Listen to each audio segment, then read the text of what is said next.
Урматтуу айдоочулар, Бишкек-Ош унаа жолунда төб ашууда кар жаап бороон жүрүүдө. Жолго кышкы дөңгөлөктөр менен чыгууну суранабыз. Чоң жүк ташуучу унааларга чектөө киргизилди. Жолчулар кардан тазалоо, кум, туз аралашмасын себүү иштерин тынымсыз аткарууда.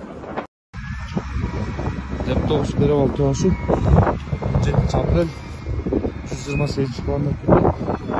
Кар катуу жаап.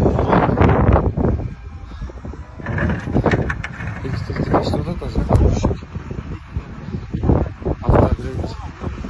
Fazla işlerinde.